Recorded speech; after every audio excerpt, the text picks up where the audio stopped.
Splinter Cell is back. Ubisoft Toronto has begun work on a remake of Sam Fisher's most classic operations, and with the series' return on the horizon, it's the perfect time to look back at the game that started it all. What the hell? I'm going to ask you some questions. When I think you're lying, I'll do this. Who do you work for? Splinter Cell launched back in 2002, a time when Ubisoft was best known as the company that made Rayman, a bright and colorful platformer. Splinter Cell was not that. It was a dark and serious stealth action game that favored slow, methodical movements over frantic action. And no one was quite sure how fans would react. Maybe it's better if I didn't see anything. To find out more about the development of that first game and the lasting effects it had, we spoke to some of the folks that helped launch the original Splinter Cell and some that are helping to bring it back.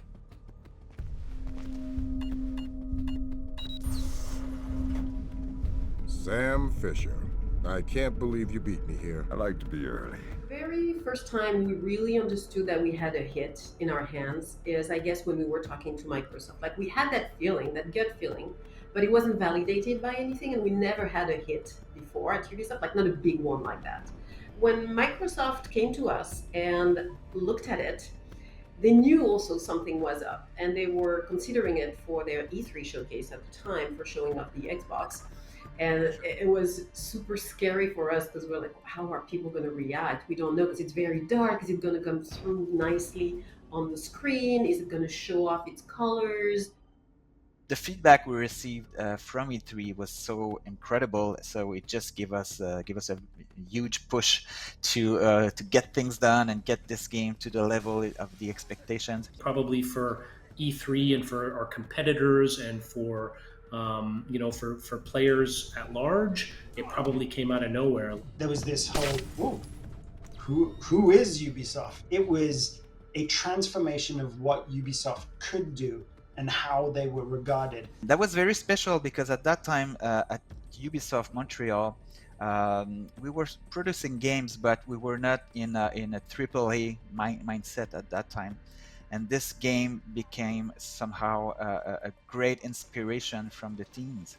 And from that moment, when Splinter Cell did release with a very cool feedback and nice reviews and nice popularity as well, this has been an incredible trigger for the whole studio to reach for this level of achievement for other games. But what exactly was it that drew in audiences at that E3? What did Splinter Cell do that set it apart from the crowd? The answer, as it turns out, was pretty black and white. Light, shadow. It's instantly relatable and instantly something that you know how to play with.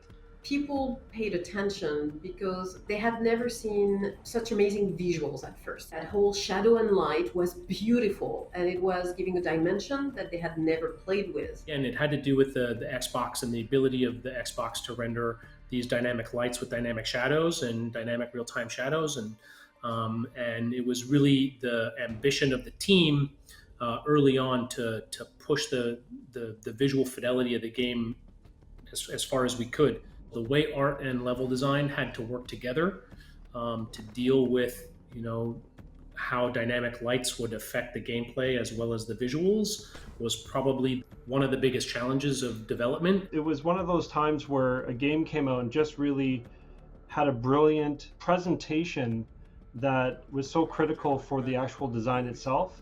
So you can only imagine how exciting that would have been for the team. The first time we saw the fish tanks that you could shoot the fish tanks and the water would lower down with the stream and down to the level of the bullet hole, and then it would stop, and you could keep shooting it and lowering it. Little tweaks like that, little surprises that people just found the time and the energy to put in to add the polish and the care to the game. That was great. I remember thinking to myself, I was super blown away by the tech advances that were part of that game, the stencil shadows and the moving cloth and the thermal goggles and all of the stuff. And I just remember thinking to myself, how that was even possible at the time. Visually, it was amazing. The light effects were remarkable, ahead of anything else that was being done at the time. But it was even more than that. The use and exploitation of light and shadow set Splinter Cell apart from its competitors. But it would take more than that to deliver on the development team's promise. A promise they felt so strongly about, they put it right on the box art. Stealth action redefined was born out of the fact that this was a challenge to the god of tactical espionage action, which was Metal Gear Solid.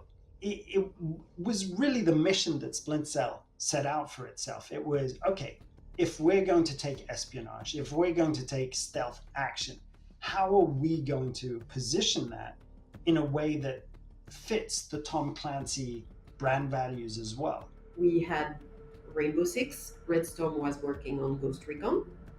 Those were obvious Tom Clancy games.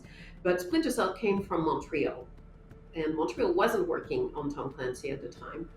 And when we looked at it, we looked at the fantasy, we looked at the realism and the techno-thriller aspect of it. We figured that would perfectly fit under Tom Clancy. Back then, there was a lot of, a lot of games that were very kind of heavy on just shoot, kill, be done. That's how you get through these situations.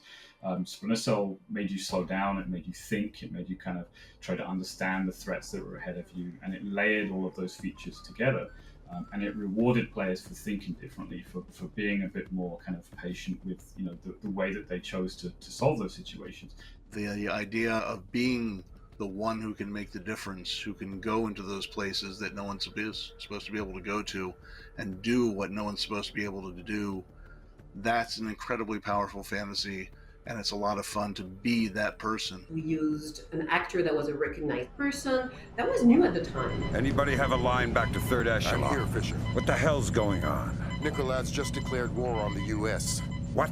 Now it's something that a lot of people do, a lot of game publishers. It's kind of normal, but at the time it wasn't. And we really looked at it like, first it was a Clancy brand, so we looked at it like something bigger than just a video game, marketed it that way, and created a persona. Sam's a great character. He's smart, he's funny, he's fast, he does what he can do with a minimum of waste. He's high speed, low drag, and he's just an incredibly fun character to play. While Sam is unequivocally the star of the Splinter Cell franchise, let's be honest, he'd get nowhere without his signature night vision goggles. Not only are they an essential tool in Sam's arsenal, they're the symbol of the entire franchise. Those 3 green dots and that iconic sound, yep, that sound is enough to know exactly what game you're dealing with. The sound came in very late, and I think that we didn't realize how important and valuable it was until someone said, we really got to have a much more iconic sound in here somewhere. And it had this kind of very military feel to it. We were trying to create something that felt very realistic and modern, and just because of the speed at which technology moves, it kind of became its own thing in time, and it adhered to sort of the genuineness of it and kind of stuck. 19 years ago, Splinter Cell put Ubisoft on the map and changed the landscape for stealth action games across the industry. Now, thanks to the upcoming remake, a brand new generation can experience the best Splinter Cell has to offer. For future updates on the Splinter Cell remake, follow this channel and visit us at news.ubisoft.com.